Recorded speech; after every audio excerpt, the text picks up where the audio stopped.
didn't criticize your presidential ticket because I wanted to be your running mate. Dogara replies, Tinubu. Former Speaker of the House of Representatives Yakubu Dogara has said he had never wished to be the vice presidential candidate of the All Progressives Congress (APC). Nigeria News reports that Dogara stated this on Saturday in response to the recent statements credited to the APC flag bearer Bola Ahmed Tinubu. Recall that Tinubu had accused those criticizing his choice of Senator Kashim Shettima as his running mate had also lobbied him for the vice presidential position. He also said that his close friends indicated interest to become his running mate, but he bluntly turned down. In an interview with Leadership, Dogara said he was surprised that Tinubu would believe that he is opposed to the Muslim ticket because he was picked as a running mate. The PDP chieftain said Tinubu and his spin doctors were trying to deflect attention from the stark reality of prebendal politics that excludes Christian in the country. Dogara argued that he is not even close to the first tranche of those who first said no to the Muslim ticket, noting that CAN and all major Christian denominations had vehemently rejected the APC ticket. He, however, described as tasteless joke, adding that the ruling party was not sensitive enough to the religious tension in the country before announcing its presidential ticket. I don't think sensitivity is the thing, they just did not care. And for someone who wants to get to power by any means, yes, shows desperation to bend to their will, but really ultimately shows that this individual will do what they want regardless. In his words, to begin with, I have never read anywhere that Tinubu gives power. To the contrary, only God gives power. It takes only a fool to start getting angry with a mere mortal because he didn't put him on a ticket. I have seen the hand of God in this regard in my own life, so I cannot be foolish. My loyalty is to principles, not individuals, and I am profusely thankful to God who helped me very early in life to be alone in the crowd. With this benefit of hindsight, I am more than grateful to God that it didn't happen, and so many friends and well-wishers have said, also said to me that they are thanking God daily that I am not on that ticket. Granted, what they now see and know about the candidate.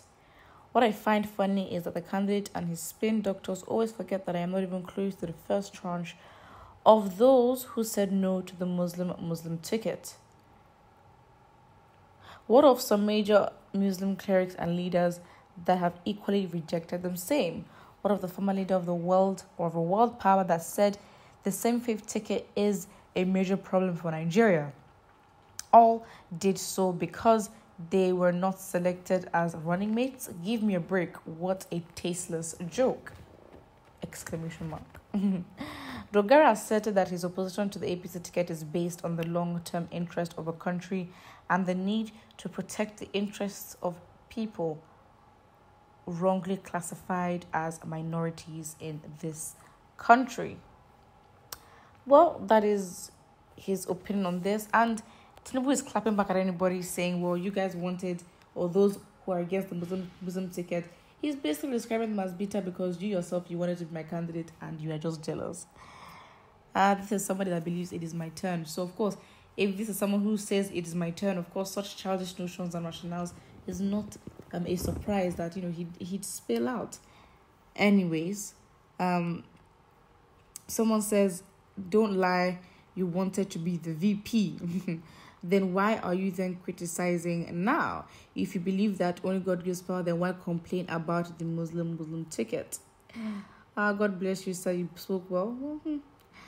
Dogara, you are a blatant liar. God will punish you. Oh, wow.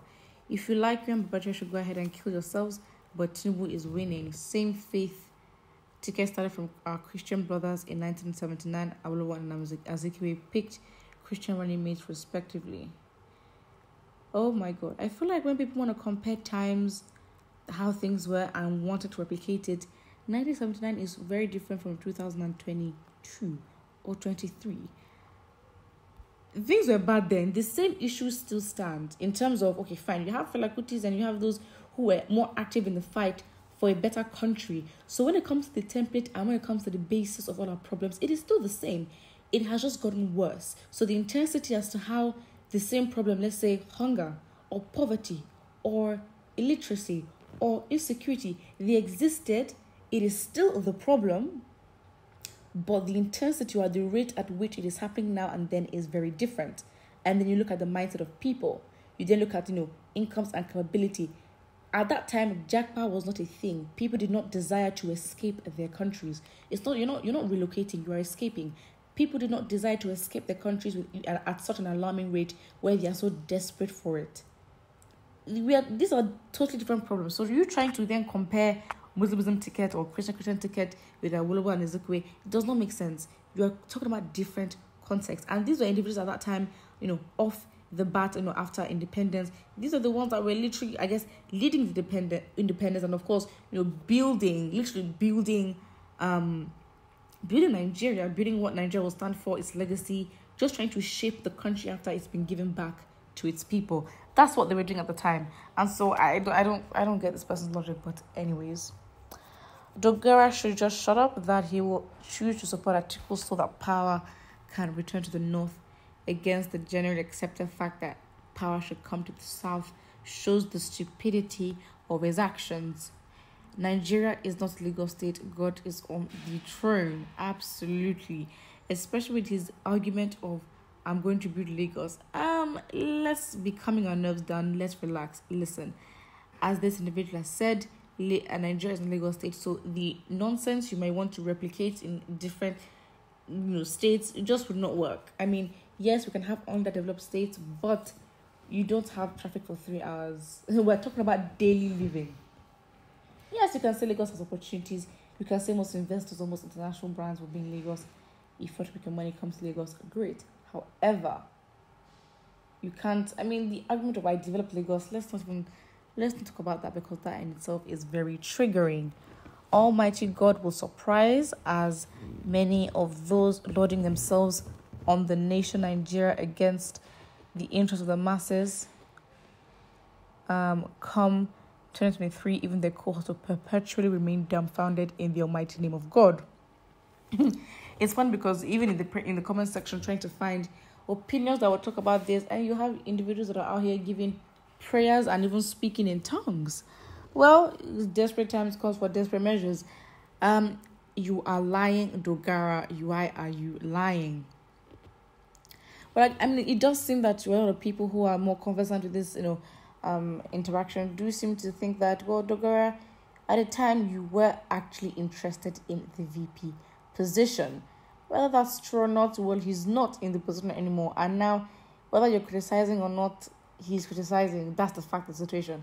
Anyways, the people would always know you're coming to say one thing, but we were there when you said the other, so you cannot deceive anybody. The only person you may deceive is yourself.